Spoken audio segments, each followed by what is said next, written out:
Russia is now being hit hard by the COVID-19 pandemic. In the past 2 weeks, confirmed cases jumped from less than 10,000 to more than 47,000. Hospitals in Moscow, the worst hit city in the country, are being flooded with infected patients. So why did this happen?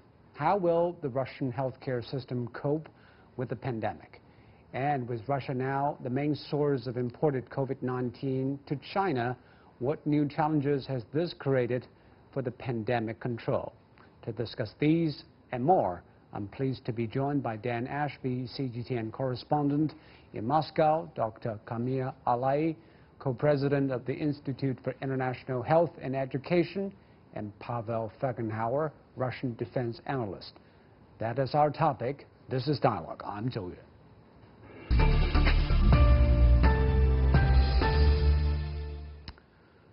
So Dan, let me start with you. Russia actually reported the first case on January the 31st, but it remained double-digit growth for most parts of the past 2 months. But all of a sudden, it has more than 1,000 new cases every day. Why has the number of confirmed cases in Russia jumped so significantly?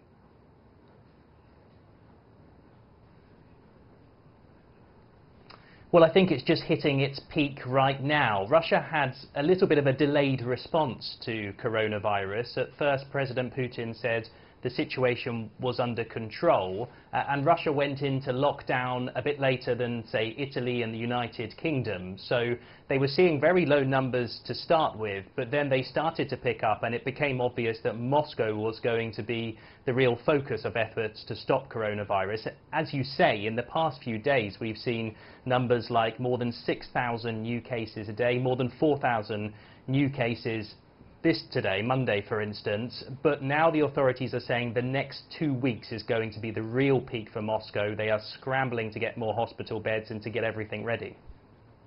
And what do the Russian people think of the government's response?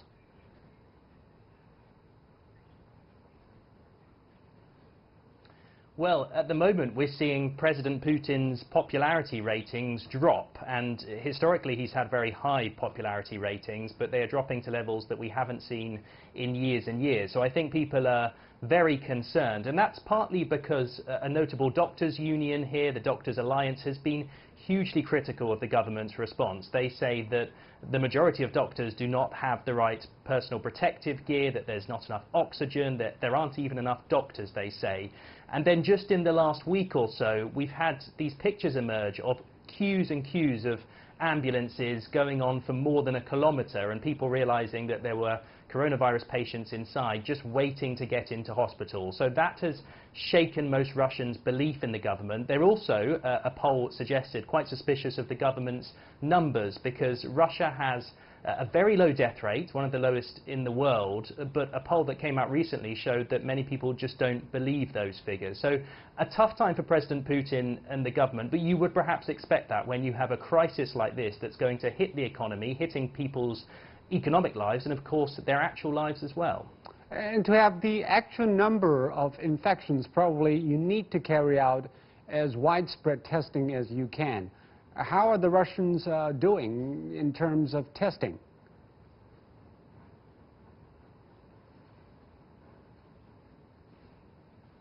Sorry, was that question to me? Yes. Dan? Well, they say they've tested more than just approaching 2 million people, so a huge number of tests carried out here. So the testing is very widespread, and it looked as if Russia was going to mimic some of those successful East Asian countries we've seen, where testing and tracing was really well done. The problem seemed to be, though, that many of the tests were not giving very accurate results in the early days, and the tracing wasn't as comprehensive as it could have been. So they did the test, but then they perhaps didn't follow up as closely as they could have on other people. So although there's a lot of tests, it hasn't managed to stop the outbreak. And Dr. Alai, many people say that Moscow would probably follow New York in terms of the breakout of this coronavirus.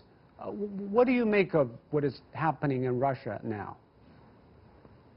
Sure, definitely. If you look at the United States, it has 6 weeks delay, not only in the entire country, but also in major cities like New York and in California. And if you look at the trend, Russia will go the same trend. And unfortunately, due to that delay response, we will see that the situation will get worse very soon.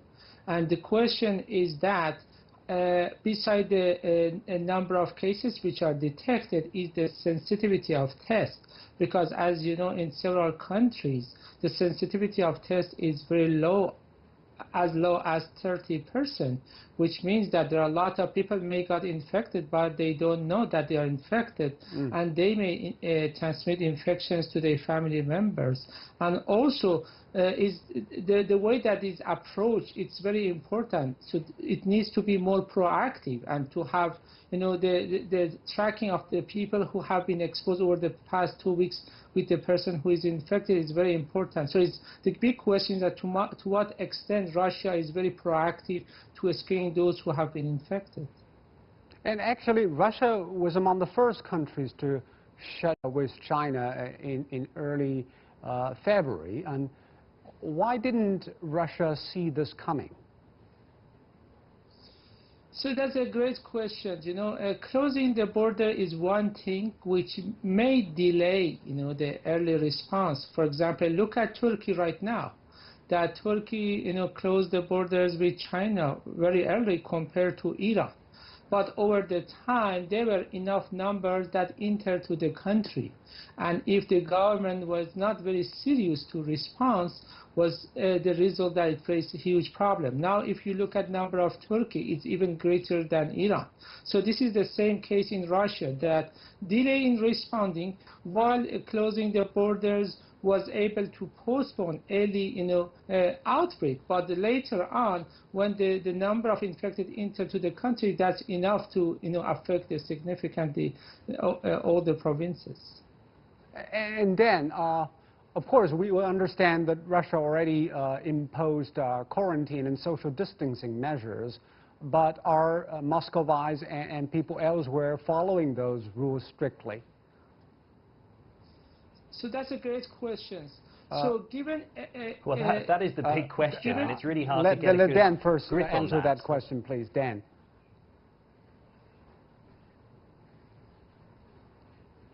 Yeah, so here in Moscow, yes, we have seen a lockdown, a full lockdown, as you say, and they've just tightened it recently to say that you can only travel across the city to see family if you have a special QR code on your phone, which you have to apply to the authorities. So you're not even allowed to go outside to exercise, say, to run around your local park. I mean, those parks are closed, but you couldn't go out anyway. So you could go for a walk to your local shop to pick up some food, but you can't do most things, and only the essential workers, of course, allowed to work. Are people following it? Well, we saw these pictures in the last few days where there were hundreds of people bustling together at metro stations to get their QR codes checked by police, which of course caused outrage. So on the one hand, you have a very strict lockdown, but you also have these fears from the authorities themselves that perhaps there could be better ways of enforcing it to stop those cracks in the system.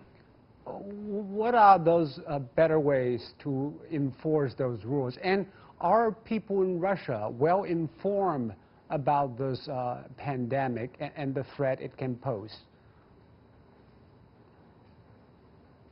Dan.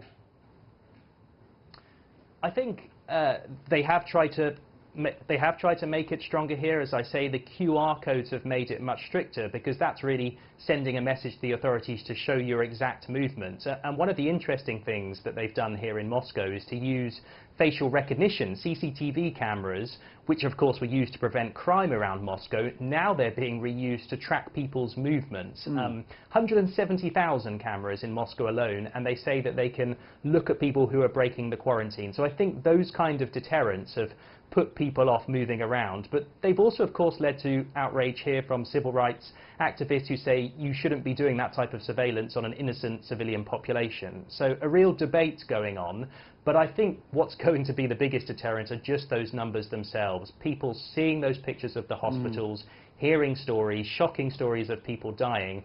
that I've noticed just walking around when I get my food. I've noticed that it is much quieter and people are much stricter now they're seeing what's happening.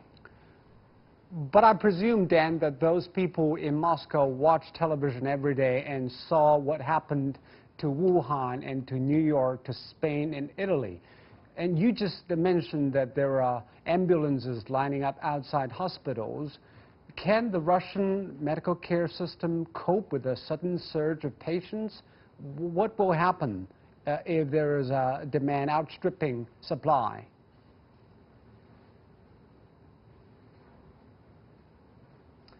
It's not outstripping supply yet, but I think that is the exact big question for the next 2 weeks. We are seeing hospitals fill up, and I think if Moscow didn't take over a whole load of new hospitals, then there would have been too many patients than beds. I think the question is, there are going to be thousands of cases, and they are going to treat them all, but what is going to be the quality of that treatment? As I say, the doctors' unions are saying there just simply isn't enough oxygen, and there simply aren't enough doctors to give everyone the care they deserve. So is Russia going to have to make some of those difficult care decisions that we've seen elsewhere in Europe, where they're triaging people to say, look, we can't look at that person right now because we only have enough manpower? But I think the queues of ambulances, the potentially running out of beds, and the alarm from doctors' union shows that this is a healthcare system that's not going to walk through this. It is going to creak. As I say, even the Kremlin says it's going to be pushed to its limits. But I have spoken to a couple of doctors on the front line. One told me that they think they're going to be working 12-hour days, they're going to be exhausted, but the healthcare system will just withstand this. And Dr. Alay, what do you know about the Russian healthcare system and the infectious disease control measures? And what are the suggestions that you have for the Russian counterparts? So the important question is that whether there is direct correlation between healthcare system in a country like Russia and the outbreak, or it's about the attitude of policymakers. For example, we can look at other countries like India, with 1.3 billion population, that a significant proportion of them, they don't have even access to sanitation. But they were able to manage the outbreak because they had very concrete progressive measurements to implement those quarantines. But unfortunately in Russia, the challenge was not healthcare system, was the delay in early response, which resulted in that initially the population, they didn't believe that they may face huge challenge. And later on, there were a lot of people who have been already infected, which means whatever policy you make today, it may take 3 weeks or a month later to show the response. And I think this is the case in Russia, that delay in responses resulted in that first, a lot of people still, they don't believe that this is the huge problems. And later on, we will have a huge, situation in healthcare system because the trend is increasing, exponentially. So it seems, Dr. Alay, the day is really a key here because many people don't see the problem until they see the real numbers. Probably that is also happening in Russia. So are you suggesting that the spikes, the peak will come in 3 weeks because now quarantine is strictly enforced in Russia now? Yes, definitely. And if you look at the trend, like within past 24 hours, they had the highest rate. So this is the reality that in the next 2 weeks they will face a huge problem. And as Putin mentioned recently, that he is expecting. But the challenge is that they were able to manage it in very early, like Iran. As you know, in Iran they say this the same thing. They had a delay in responding, while in Iran they had a great healthcare system, but they face a huge problem compared to their border countries like Iraq or Afghanistan, that they had a several years war and weak healthcare system, but they don't face the same level of challenge. This is the same case in Russia. And then, does Russia also face the problem as many other countries facing in the beginning, that is the shortage of medical supplies and doctors?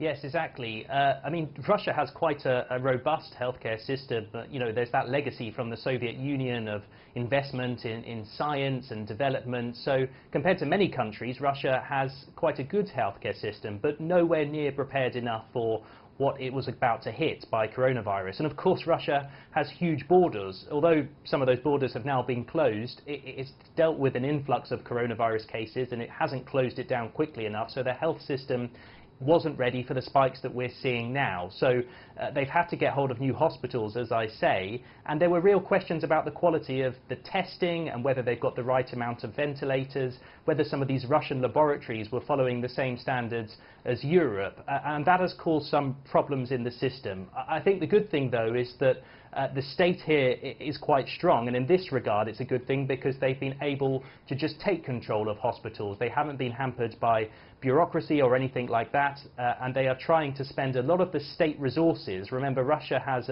more than $150 billion in savings, if you like, from oil sales, and they're able to use some of that to try strengthen up the healthcare system. But the question will be, is it too little too late?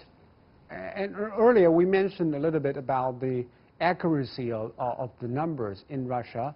What do you make of the precision of those tests? Because when there was a chartered flight from Russia back to China, there were 200 passengers on board and 60 were tested positive. Well, that's a very small sample, but still it says a lot about how widespread is this disease in Russia. Dan?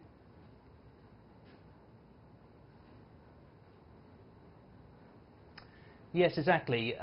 It's really developed into a story in the last few weeks about cases coming from Russia back into China, and there's a huge irony there, because when this started, Russia took a really strong line against China, and sort of you saw the closure of the border, you saw racial profiling for the first time in Russia. So there was an openly admitted policy from police and authorities here that if you looked like you were Asian, you could be stopped on the streets, you could have your temperature and your documents checked. And then the authorities said that they were going to raid hotels to try to find Chinese people who'd come in since the virus started. Now, that was a shock to a lot of people, because Russia's state policy is to become closer to China. And there was outrage from the Chinese embassy here that Russia was taking such a strict line against China and sort of portraying it as a Chinese virus, when in fact it was quite obviously becoming a global virus. So a lot of anger. Now you see the opposite story. You see the land border being closed the other way, because China now fears that cases are coming back in from Russia. You see east of Vladivostok, people coming in, as you say, on a flight, mostly Chinese people trying to get back home, but bringing coronavirus with them. So China's now responding. And as you say, it's raised questions about whether there's a much bigger outbreak here than Russia realizes. And is it possible to speculate that that's probably why Russia was blindfolded in a way, because it was too much focusing on China, but rather than Europe, because probably most of the infected patients come from Europe rather than China if for Russia?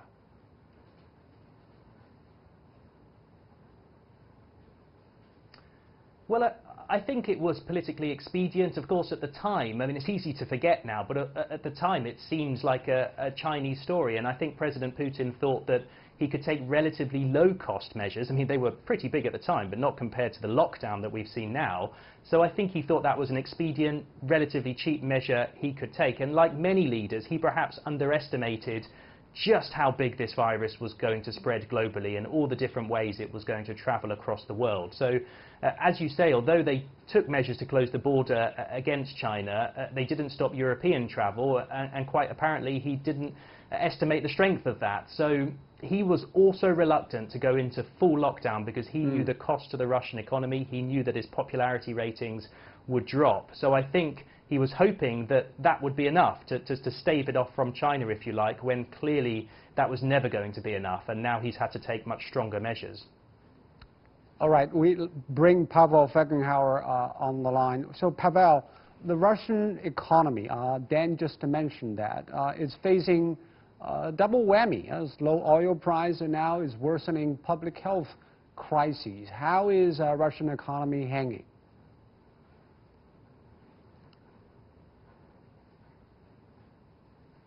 Pavel? Well, it seems we have lost audio with Pavel there. Let's come back to Dan. Dan, you mentioned a little bit about the Russian economy. Is the Russian authorities aware that the economic impact aggravated by this health crisis and low oil price, how tough will it be? Will they be able to sustain it?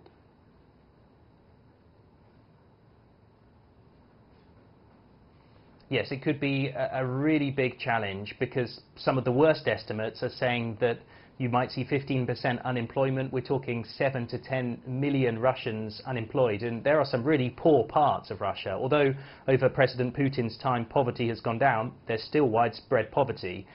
So that would be a real challenge. Also, by the worst estimates, there could be more than 10% drop in GDP. That, of course, would hit Moscow and the rest of Russia really hard. On the more optimistic side, some people are saying, look, Russia is a country with a lot of big state enterprises, a lot of natural resources, oil and gas, of course, most famously. That would help it buffer the storm a bit, because it can control and fund those state enterprises. Also, as I said earlier, Russia under President Putin has really followed austerity really strictly. He's balanced the books, and he's managed to save up this sovereign wealth fund of more than $150 billion. Very unusual, of course, in today's climate. So he does have that in his back pocket to use. But even so, even with all that huge amount of money, there's going to be so much pain in Russia in the years ahead. Pavel, do you agree with Dan that Russia still has a lot of money to spend on, and Russia can spend less to weather the storm of economic difficulty? The Russian government, yes, has rather sizable reserves, but there are strict rules on spending them. These are reserves that are put aside to compensate when the price of oil falls. The price of oil has fallen. These reserves are being used, but they're only for that. They're earmarked for that. There are other ways right now where the Russian government is going to mobilize money. There's this operation to sell Russia's main state bank's Sberbank. It was sold by the central bank to the government, and this released about 2 trillion rubles to spend on social programming. But there's a lot of organizational problems, because Russia didn't really experience ever massive unemployment. It doesn't have the infrastructure of a social net to help unemployed. In previous crises, people continued to work, though their salaries went down. But now a lot of the small or medium-sized private entities are going to just simply go broke and will not pay wages. I mean, the hospitality part of the economy, retail, restaurants will be closing down. Millions of people could lose work. Right now they're trying to quickly create some kind of way to pay out something to people who actually lost the they don't have any kind of reserves of their own, and they lost all kind of income, and that's a very immediate social problem. As you said, Pavel, unemployment this high, probably something that Russians have never seen before. How scared are the Russian people? Because we have seen some latest moves that is really extreme. For example, Russia suspend grain exports outside the European Economic Union until July the 1st. And many actually countries depend on Russian wheat. Is this done out of a panic of inflation in Russia? Well, it's a bit of a panic. I mean, many countries are closing, some kind of imposing, closing in, governments afraid that there's going to be some kind of serious problems internally. Of course, exports of grain are continuing. There are previously allocated quotas that will be fulfilled. The grain traders say that there's enough grain, there's no need to do that, and so most likely this ban will be kind of modified further on.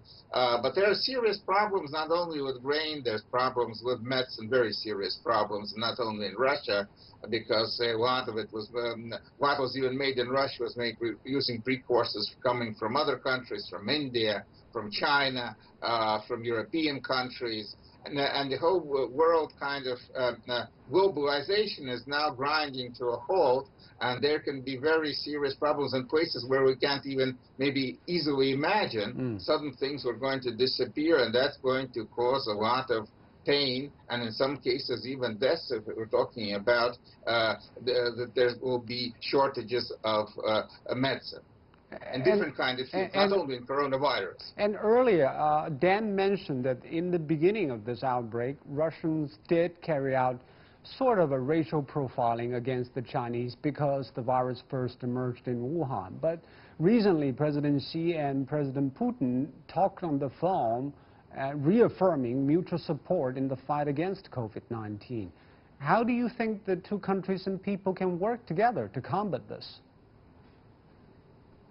Well, there was some kind of grassroots instances of people kind of being angry towards Chinese in the street. There's a lot of Chinese in Moscow, actually. Right now, most Muscovites are anyway confined to home. There's much less people in the streets, Chinese or otherwise, so that's not happening anymore. And China is not kind of seen most likely publicly as the villain or the main villain at all. So this most likely was there were such incidents. I don't think that right now they are very serious, but there's a problem that there are other foreigners in Russia, especially from former Soviet republics, who have lost work, and that's a lot of them in Moscow. They'll be trying right now to find ways of accommodating them, that they have to be issued passport, some kind of documents, because right now we have a digital pass system in Moscow. You can't actually move around town without a digital pass. And that means foreigners also has to be issued. There's a lot of organizational work, and some of it is being done. Basically, what they're doing is right, to kind of stay-at-home policy to stem the expansion of the virus. But there are a lot of hiccups happening on the way. And Dan, we know that China closed the border at Suifenghe to Russian city of Vladivostok. So many Chinese planning to come back to China were held up in the border. What is the current situation for Chinese citizens in Russia now? Dan? Well, I know of a group of about 20 students who are stuck in... Hi, can you still hear me? Yes. Have you still got me? Yeah, Dan, go ahead. Yeah, sorry for the delay there, just a delay in the line. Yeah, as I say, I know of 20 students, Chinese students, stuck in a Moscow university, but they are pretty safe right now because they're being looked after by the Moscow university in question. But there's that anxiety there. Of course, I think being a foreigner in any country all over the world, you're more anxious because even if you speak good Russian, it perhaps isn't your first language, you don't know the healthcare system, the culture, as well as your own home culture. And of course, a lot of Chinese businesses in Moscow have been hit quite hard, just like any business. They've had to, particularly in the marketplaces, they've had to close down. And remember, from what I was saying earlier, they've had businesses much earlier than the Russian ones did. So there's a big Chinese community here. As your guest said, they are staying close to ground. They're not going out on the streets in Moscow because nobody can do that. But they are now thinking, a lot of them, about trying to get home.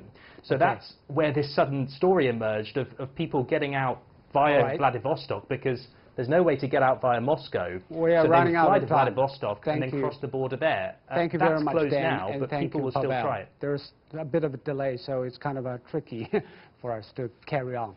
Thank you very much, Dan, and thank you, Pavel. You've been watching Dialogue here on CGTN. I'm Joe in Beijing. Goodbye.